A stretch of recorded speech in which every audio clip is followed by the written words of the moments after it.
Assalamualaikum warahmatullahi wabarakatuh. Alhamdulillah rabbil alamin. Wassalatu wassalamu ala ashrafil anbiya'i wal mursalin nabiyyina Muhammadin wa ala alihi wa sahbihi ajma'in. Ma ba'd. Sobat iman yang dahsyat,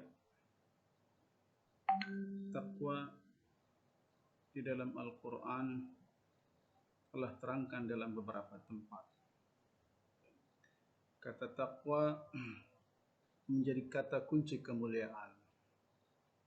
Sebab manusia paling mulia ternyata sebagaimana Allah jelaskan di dalam Al-Quran, bukan manusia yang paling gagah, bukan manusia yang bisa hidup paling mewah, memiliki segala macam yang indah, atau memiliki segala macam kemudahan.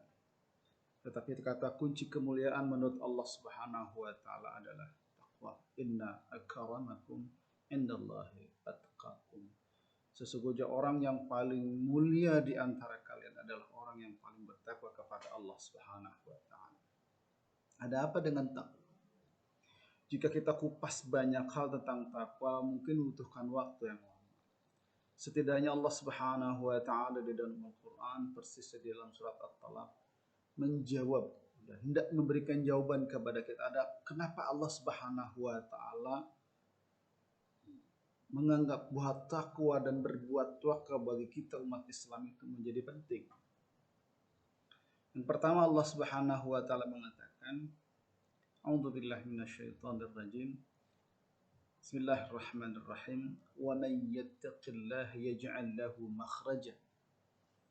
Kata Allah, siapa yang berbuat takwa, siapa yang bertakwa kepada Allah Subhanahu wa taala, Allah jadikan, Allah buatkan, Allah sediakan buat dia jalan keluar.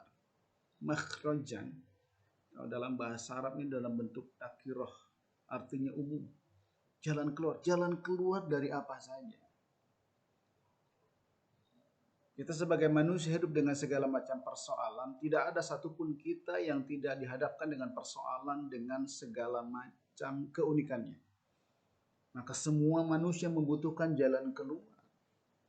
Ternyata dari segala macam persoalan, dari sebagai macam konflik, dari sebagai masalah dan lain sebagainya kerap mengganggu manusia, dihadapi manusia dan bahkan harus dihadapi manusia.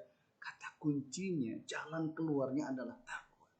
Bukan saya, bukan kata guru saya, bukan kata Pak Kiai, tapi yang memberikan solusi adalah Allah Subhanahu wa taala. Jadi sampai saat ini kerap kita berhadapan dengan masalah, banyak masalah, harus menghadapi masalah, tak juga mendapatkan solusi. Bisa jadi kata kuncinya, kita tidak bertakwa. Atau mungkin Allah sedang mengingatkan kita tentang ketakwaan kita. Bahkan di situ Allah Subhanahu wa taala jelaskan, Allah imbuhi wa yarzuqhu min haitsu la yahtasib. Dan ia pasti akan memberikan rezeki dari jalan yang tidak diduga-duga dan tidak dinyanakan. Sobat iman yang dahsyat, terkait dengan sebabul nuzul ayat ini, paling tidak Profesor Dr. Muhammad Ali As-Sa'buni dalam tafsir Safatul Fasir ada menjelaskan, satu ketika ada seorang sahabat mendatangi Rasulullah Sallallahu Alaihi Wasallam. Dia mengadukan perihal istrinya yang terus merasa gundah gulana, resah karena putra laki-lakinya itu ditawan oleh musuh dalam satu peperangan. Disampaikan keluhannya kepada Rasulullah SAW. Lalu apa kata Rasulullah SAW? Isbir wattaqillah wa akthir min qawli la hawla wa la quwwata illa billah. Bersabar, bertakwa pada Allah, dan perbanyaklah ucapan la hawla wa la quwwata illa billah. Dia pulang, dia sampaikan pada istrinya. Tak lama berselang pintu rumahnya diketuk. Begitu dibuka, ternyata putra yang selama ini diresahkannya, yang selama ini dicemaskan keselamatannya, ada di hadapan mereka. Sehat walafiat. Bahkan dia membawa 100 ekor unta bersamanya. 100 ekor unta. Dari mana? Dia berangkat gak bawa apa-apa. Ditawan musuh, pulang bawa 100 ekor unta. Dari mana? Anak itu menjawab, saya nggak tahu, saya ditangkap musuh, saya ditawan musuh, tangan dan kaki saya diikat, saya ditinggalkan begitu saja. Mungkin karena Allah mengijabah doa-doa dari ayah dan bundanya yang memperbanyak la haula wala quwata illa billah. Kemudian ikatan yang mengikat kaki dan tangannya terlepas begitu saja. Begitu terlepas, ada 100 ekor unta bersamanya dalam situasi perang. Itu boleh diambil, itu namanya harta faid, dibawa bersama. Ini bukti janji Allah Subhanahu wa taala, "Wa may yattaqillaha yaj'al lahu makhrajan wa yarzuqhu min haitsu la yahtasib." Siapa yang bertakwa pada Allah Subhanahu wa taala, Allah berikan jalan keluar baginya, Allah berikan solusi baginya. Dan Allah berikan rezeki dari jalan yang tidak diduga-duga. Yang kedua, sobat iman yang dahsyat, sama masih di surat At-Talaq, Allah Subhanahu wa taala menjelaskan, "Wa may yattaqillah yaj'al lahu min amrihi yusra." Siapa yang berbuat takwa kepada Allah Subhanahu wa taala, Allah jadikan segala urusannya menjadi mudah. Mudah. Kalau kita mendengar mudah, mungkin di saat ini, mungkin saat orang sedang serba kesulitan, kata kuncinya duit, uang. Seolah-olah barangkali segala sesuatu bisa dijawab dengan uang. Segala persoalan menjadi mudah, ada uang. Toh ternyata buktinya banyak orang yang semakin banyak uang, hartanya melimpah, makin stres.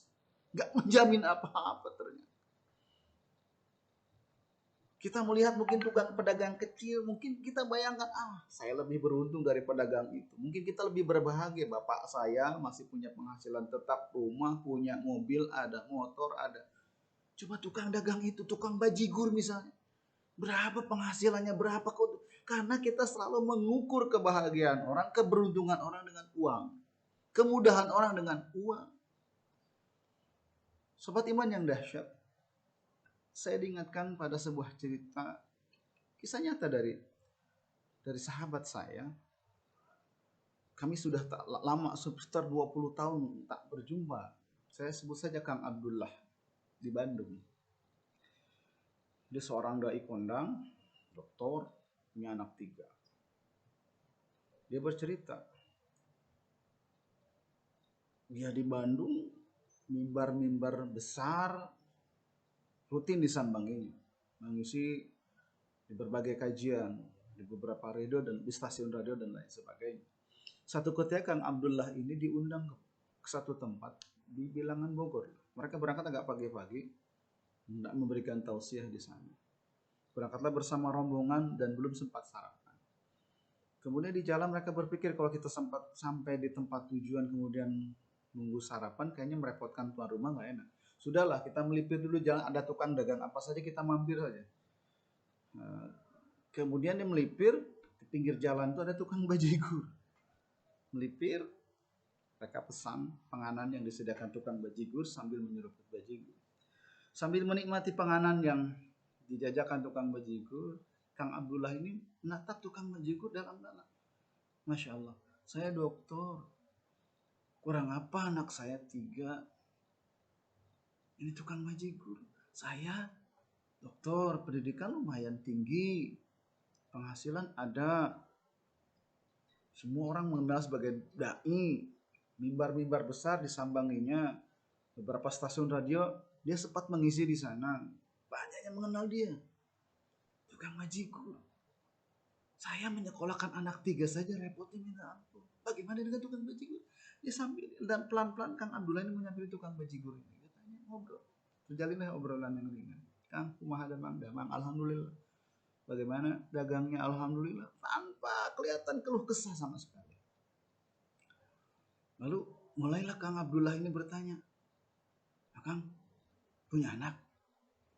Kang Abdullah sampai deg-degan nanya, mungkin jawabannya kalau dia punya anak gimana? Nanti akan dia luncurkan pertanyaan kedua, akan melontarkan pertanyaan kedua. Si tukang bajigur itu kemudian menjawab, punya. Berapa Kang? Dengan ringan tukang bajigur itu menjawab 8. 8? Wow. Saya punya anak 3, nyekolahin anak. Bapaknya dokter, pendidikan tinggi. Job lumayan banyak, nyekolahin anak 3 aja repot. Ini anak tukang bajigur, penghasilan bajigur, punya anak 8. Nah itu anaknya sekolah semua gak? Dia tanya, Kang, itu semuanya sekolah gak? Dengan ringan tukang bajigur itu menjawab, sekolah, alhamdulillah. Kok bisa begitu? Kang Abdullah ini bertanya-tanya, kok bisa? Berapa sih keuntungan bajigur? Karena ya sama berpikirnya tadi. Kebahagiaan dan kemudahan selalu diukur dengan apa yang dihasilkan, apa yang dilakukan, apa yang dikerjakan, kemudian menaikkan hasil, berapa rupiah yang didapat, itu yang menjadi ukuran kemampuan, kemudahan seseorang. Lalu si tukang bajigur itu menjawab, ya dulu saya juga berpikir sama, saya bilang pada istri saya, sudah lama kita punya anak banyak, yang penting anak-anak baik selesai, kalau mereka nggak bisa lanjutkan pendidikannya, sudah balik jadi tukang bajigur. Sampai satu ketika saya mendengar ceramah di sebuah stasiun radio. Si penceramah itu menyampaikan ternyata kata kunci kebahagiaan dan kemudahan itu bukan penghasilan saja. Itu dari Allah Subhanahu wa taala, dan itu adalah kata kuncinya takwa. Saya sampaikan pada istri, yang penting kita mendidik anak kita, nggak ninggalin sholat. Baik, Allah yang ngasih kemudahan. Ternyata alhamdulillah 8 anak saya sekolah. 1, 2, 3, 4, 5, 6 disebut sama tukang bajigur, semuanya sudah sarjana. Yang ke-8 tinggal menyelesaikan pendidikan di SMA. Masya Allah. Si Kang Abdullah bertanya-tanya, di radio mana Kang?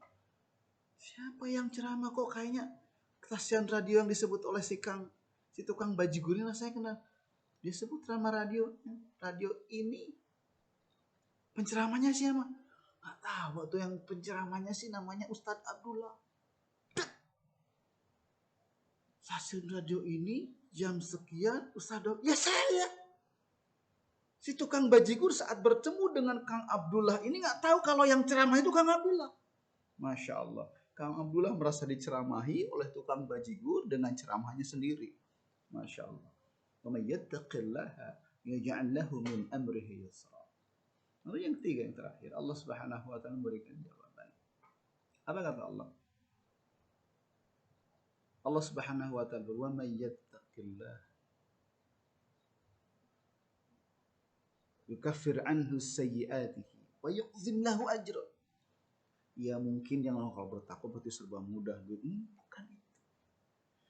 Kalaupun mungkin di dunia dia tetap tidak kaya, hidup sederhana, mungkin banyak cobaan, tapi kata kunci yang terakhir, kenapa takwa? Ada kebahagiaan puncak dari segala kebahagiaan yang pasti diharapkan oleh semua manusia. Apa? Diampuni dosa-dosanya, dan Allah besarkan pahala buat dia. Apa? Karena Allah Subhanahu wa taala telah menjanjikan surga. 3 jawaban dari Allah Subhanahu wa taala. Kenapa Allah Subhanahu wa taala katakan ada apa dengan takwa? Yang pertama, Allah akan berikan jalan keluar, memberikan solusi dari segala macam persoalan ketika. Yang kedua, Allah jadikan segala urusan kita menjadi mudah. Dan yang ketiga, Allah Subhanahu wa taala akan ampunkan dosa-dosa kita, dan Allah berikan pahala yang terbesar yang Allah janjikan bagi kita, yaitu surga. Mudah-mudahan Allah Subhanahu wa taala menjadikan kita semua manusia-manusia yang selalu berusaha untuk menjadi bertakwa dan bertakwa kepada Allah Subhanahu wa taala. Assalamualaikum warahmatullahi wabarakatuh.